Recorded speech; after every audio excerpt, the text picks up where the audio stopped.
Graça e paz, pessoal, meu nome é Vitor e hoje nós estamos aqui para mais um vídeo no canal. E dessa vez nós iremos falar sobre escatologia, doutrina do fim dos tempos, dos últimos dias.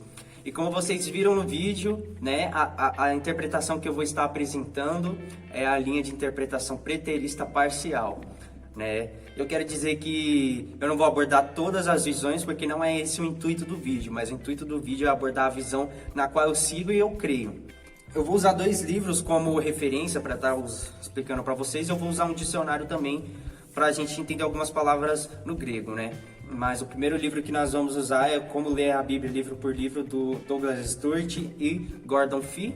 E a gente vai usar algumas referências do História Eclesiástica da Bíblia, Eusébio de Cesareia. História Eclesiástica da Igreja, né? Então, esses dois livros, né? Então, vamos começar aqui fazendo a introdução ao livro de Apocalipse. O conteúdo da carta de Apocalipse é uma profecia cristã em um estilo e imaginário apocalíptico. E por fim é colocado em forma de carta, lidando principalmente com a tribulação e a salvação do povo de Deus e a ira divina sobre o Império Romano. Então o assunto é o Império Romano. Autor: um homem chamado João, conhecido no seu destinatário tradicionalmente identificado como apóstolo, filho de Zebedeu.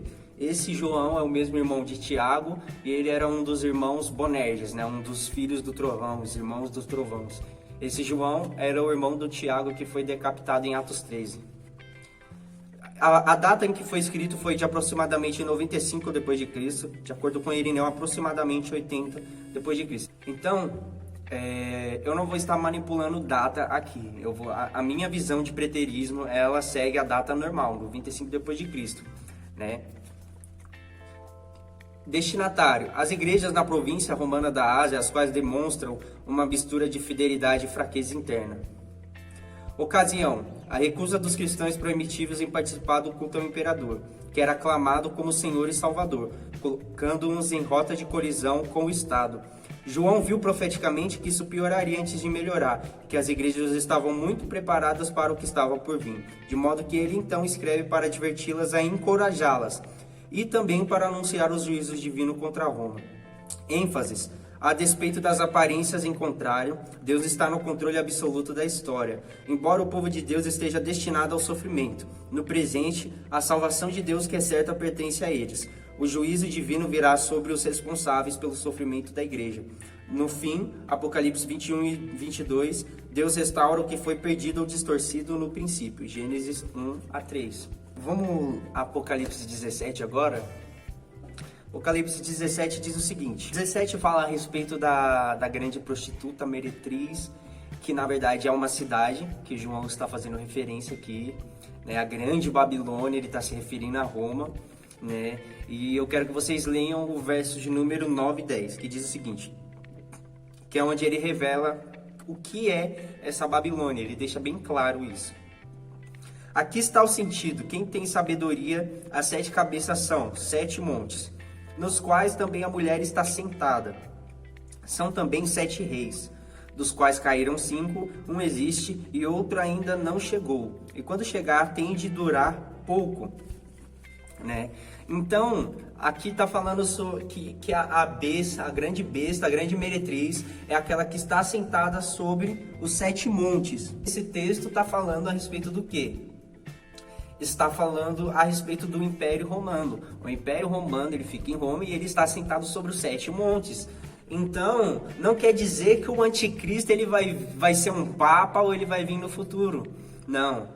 O anticristo ele estava, né? O anticristo, a grande Babilônia, né? É o Império Romano, é a grande Roma, a cidade de Roma. Então, ele estava apontando um juízo. Aqui está falando também a respeito dos 8 reis que tiveram, né, dos 8 imperadores que tiveram no Império Romano. Eu quero que vocês abram também Apocalipse 12, que fala a respeito da mulher e o dragão, né? Viu-se grande sinal no céu e saber uma mulher vestida de sol, com a lua debaixo dos pés e uma coroa de 12 estrelas na cabeça, que achando-se grávida, grita com dores de parto, sofrendo tormento para dar à luz. Viu-se também outro sinal no céu, e eis um dragão grande e vermelho, com 7 cabeças, 10 chifres, e nas cabeças 7 diademas.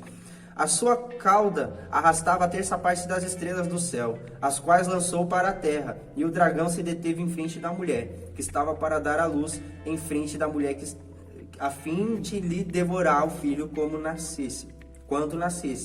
Nasceu-lhe, pois, um filho varão, que há de reger todas as nações, com cetro de ferro, e o seu filho foi arrebatado para Deus e ao seu trono.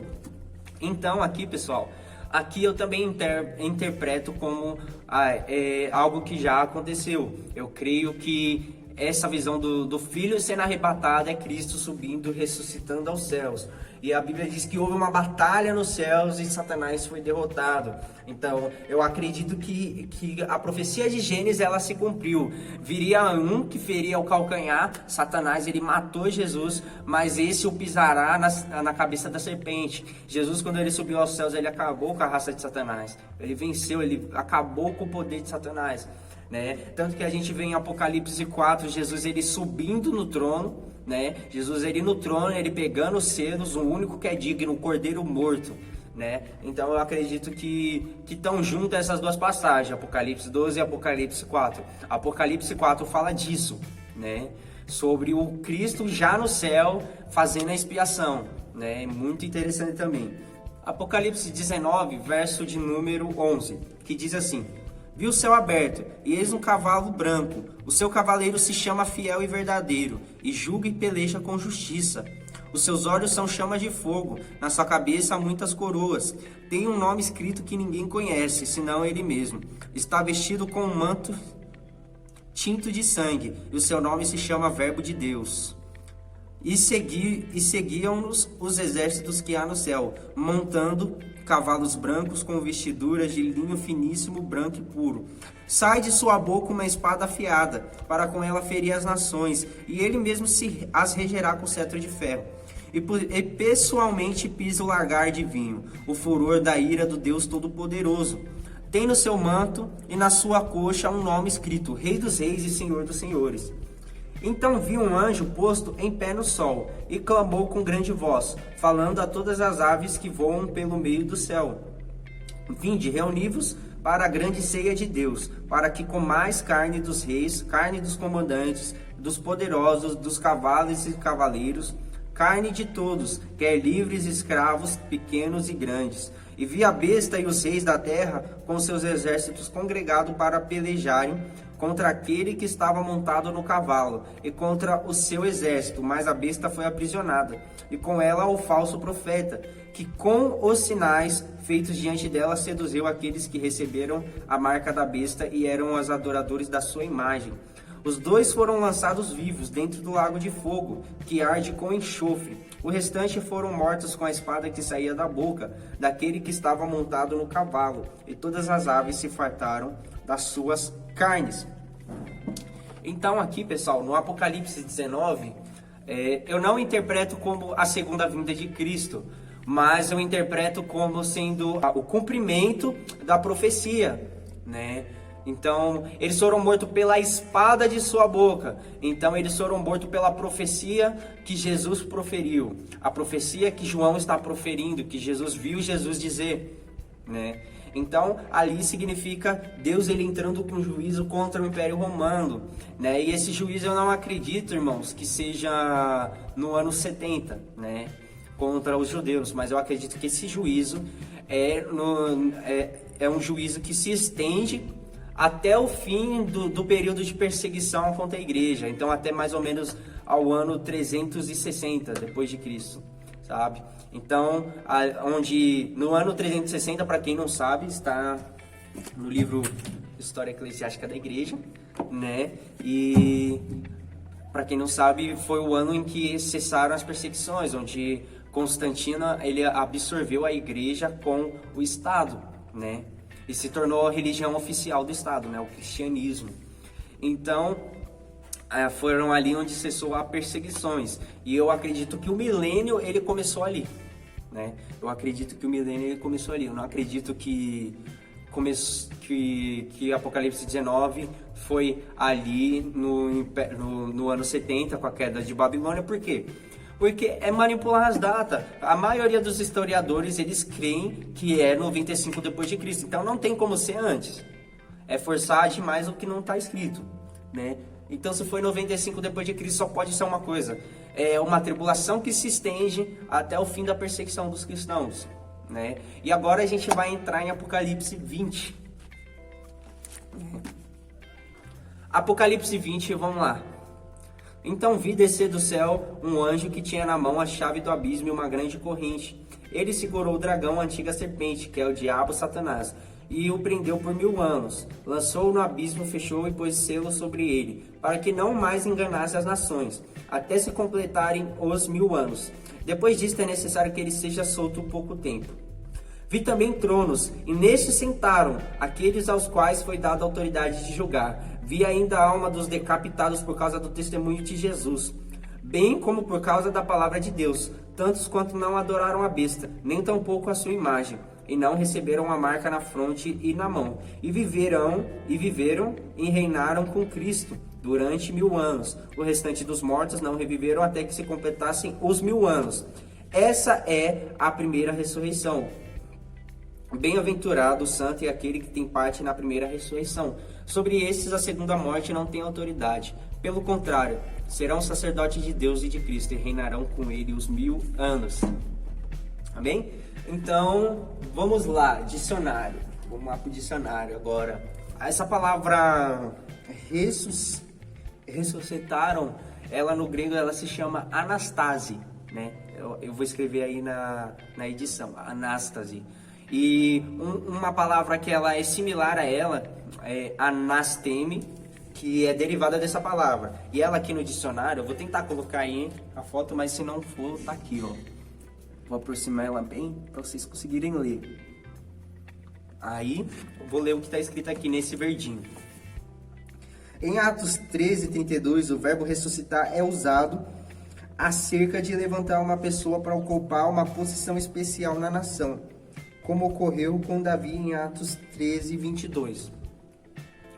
Então, ressuscitar, ela também é a palavra ressuscitar, viveram, ela pode ter esse sentido de, como eu posso dizer, de ser levantado para um lugar de autoridade, né? E a igreja, irmãos, quando ela foi absorvida ao Estado, ela ganhou poderes, ela ganhou autoridade, né? Então eu acredito que o juízo contra a Babilônia foi o juízo contra o Império Romano, e a queda da Babilônia é a queda do Império Romano, é a cessação, né, da perseguição aos crentes, né? Então eu acredito que é isso. Não necessariamente que seja a queda de Roma mesmo, os muros sendo derrubados. Pode ser considerado também, né, na queda de Constantinopla, só que é lá em 1500, então eu acho que o que o texto quis dizer é a profecia quis dizer a respeito da cessação da perseguição aos cristãos, que foi em 360 depois de Cristo. Foi onde começou o milênio, onde eu acredito que começou o milênio, né? E a gente vê que a igreja ela reinou até 1500, depois ela foi se perdendo ao longo dos tempos, mas ela durou com poder e autoridade até 1500. Tanto que quem se declarasse contra a igreja católica, ele era morto. Então a igreja ela tinha poder mesmo. E esse período de poder ele acabou com a reforma protestante. Então eu acredito que o milênio ele já aconteceu. Eu não acredito, é claro que passa assim, tipo uns 200, 300 anos a mais aí. Vamos dizer que esse período de milênio durou uns 1300, 1400 anos. O que eu não vejo problema de ter passado, né? E eu acredito que todas essas profecias, os selos, as trombetas, as taças, elas foram destinadas à grande Roma, né? A grande Babilônia, né? Então eu acredito que até o capítulo 20 isso já se cumpriu. Eu acredito que o milênio ele já se cumpriu. E o que eu sou um preterista parcial, então eu acredito que ainda falta se cumprir algumas partes do capítulo 20, né? Falta se cumprir o Apocalipse 21 e 22, né? Então, o que falta ainda se cumprir, na minha visão, né? A visão preterista parcial. Falta os povos da terra, Gog e Magog, se reunirem contra o acampamento dos santos e Satanás tentar enganar mais alguns para se revelar contra a igreja, né? Então, eu acredito que esse Gog e Magog, os povos da terra, são o islamismo, o comunismo, o paganismo, né? Todas as religiões, porque a palavra de Deus diz que todo olho ele confessará, todo joelho se dobrará. Então, todas as nações, elas vão se reunir contra o acampamento de Cristo, que é a igreja, né? Deus, ele habita no meio da igreja, né? Então, eles vão se reunir contra o acampamento de Deus, eles vão tentar uma grande revolta, vai ter ainda uma grande perseguição. Eu espero por uma grande perseguição cristã, né? Vindo essa perseguição, né, aí sim vai vir a vinda de Cristo. Então o fogo do céu consumiu eles. Então Deus, ele vai acabar com eles, essa última perseguição. Aí eu acredito que é nesse exato momento que Deus, ele volta, né? Eu acredito que é nesse exato momento que Deus, ele volta. Mateus 24, 29. Logo em seguida a tribulação daqueles dias, o sol escurecerá, a lua não dará sua claridade, as estrelas cairão do firmamento, os poderes do céu serão abalados. Então aparecerá no céu o sinal do Filho do Homem. Todos os povos da terra se lamentarão e verão o Filho do Homem vindo sobre as nuvens do céu com poder e muita glória. E ele enviará os seus anjos com canglor de trombeta, os quais reunirão os seus escolhidos dos quatro ventos de uma a outra extremidade dos céus. Agora eu quero que vocês abram 1 Tessalonicenses 4,16, um texto mais famoso de Apocalipse que existe. 4,13. Não queremos, pois, irmãos, que sejais ignorantes com respeito aos que dormem, para não vos entristecer com os demais que não têm esperança. Pois se cremos que Jesus morreu e ressuscitou, assim também, mediante Jesus, trará em sua companhia os que dormem. Ora, ainda vos declaramos por palavra do Senhor, ou seja, por revelação. Isto nós, os vivos, que ficamos até a vinda do Senhor, de modo algum precederemos que dormem. Porquanto o mesmo Senhor, dada a sua palavra de ordem, ouvida a voz do arcanjo e ressoada a trombeta de Deus, descerá do céu e os mortos em Cristo ressuscitarão primeiro. Agora, eu quero que vocês abram aqui em 1 Coríntios 15, 51. Eis que vos digo um mistério, nem todos dormiremos, mas todos seremos transformados. Num momento e num abrir de olhos e fechar de olhos, ao ressoar a última trombeta, a trombeta soará, e os mortos ressuscitarão incorruptíveis, e nós seremos transformados. Então, pessoal, aqui é onde eu consigo encaixar o Apocalipse, né? Eu acredito que depois dessa última perseguição acontecerá a vinda de Cristo, né? A gente já vai entrar um pouco lá em Mateus 24, mas eu acredito que depois dessa última perseguição vem a vinda de Cristo. E a gente vê que lá em Mateus, lá em Tessalonicenses e lá em 1 Coríntios 15, está falando a respeito de uma trombeta que precede a vinda de Cristo. E lá em 1 Coríntios 15 diz que é uma última trombeta, né? A última trombeta será tocada, e ela não tem relação com as trombetas de Apocalipse. Mas quando se fala de última trombeta, ela tem referência a números, né? A números, se eu não me engano, Números capítulo 8, fala sobre eles tocarem uma trombeta para juntar todos os povos para a batalha. Então essa última trombeta que Paulo ele cita, ele está falando de uma última trombeta que será tocada para a última batalha. E a última batalha é Gog e Magog. Então Deus ele vai reunir os povos de uma extremidade até a outra, né? Todos os crentes num só lugar, né? Para enfim realizar o juízo contra Gog e Magog. E ali sim, todo joelho, toda língua confessará que Jesus Cristo é o Senhor. Não vai restar uma pessoa sequer que não aceite a Cristo. Então Satanás ele vai perder de uma vez por todas. Por quê? Porque ele não vai poder enganar mais as pessoas. Então essa é a minha cosmovisão. Logo em seguida vem o juízo final, né? A segunda ressurreição, e essa sim é a ressurreição do corpo incorruptível, né? E eu acredito que ali vai ser o juízo final, o tribunal de Cristo e o juízo final, né? Onde vai julgar as nossas obras, nós que somos cristãos, Cristo ele vai julgar as nossas obras, e os que são ímpios, que não acertaram a Cristo, eles vão ser julgados segundo os seus pecados, né? Então, logo em seguida, Jerusalém ela desce, né? E o Éden é restaurado novamente. A gente vê lá que tem uma árvore no jardim, a árvore da vida. Existe um rio que flui de lá, como está em Ezequiel 47 também, né? A gente vê que não vai precisar mais de sol, porque Deus ele vai ser a nossa luz. Então eu acredito que falta acontecer algumas partes do capítulo 20, 21 e 22, né? O que falta acontecer o capítulo 21 e 22.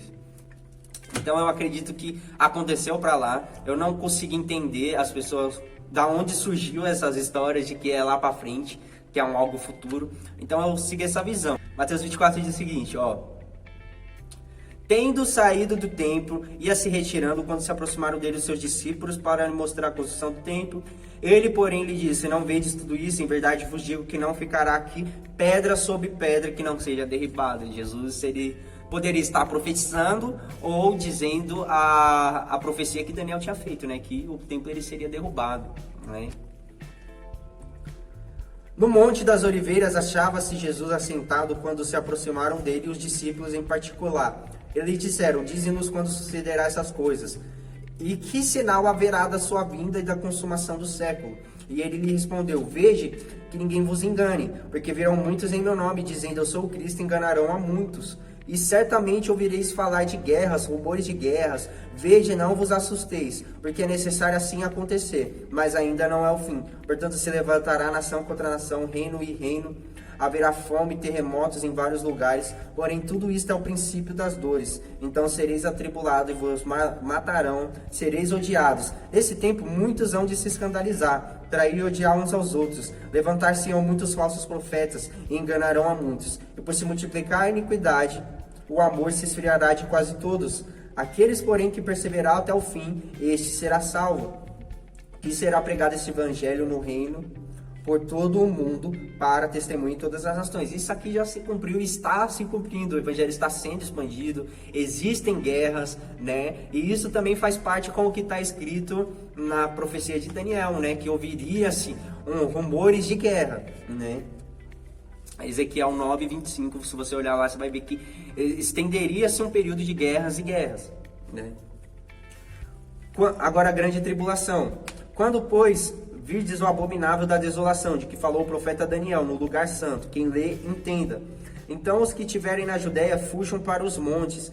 Quem estiver sobre o eirado, não desça, a tirar de casa alguma coisa.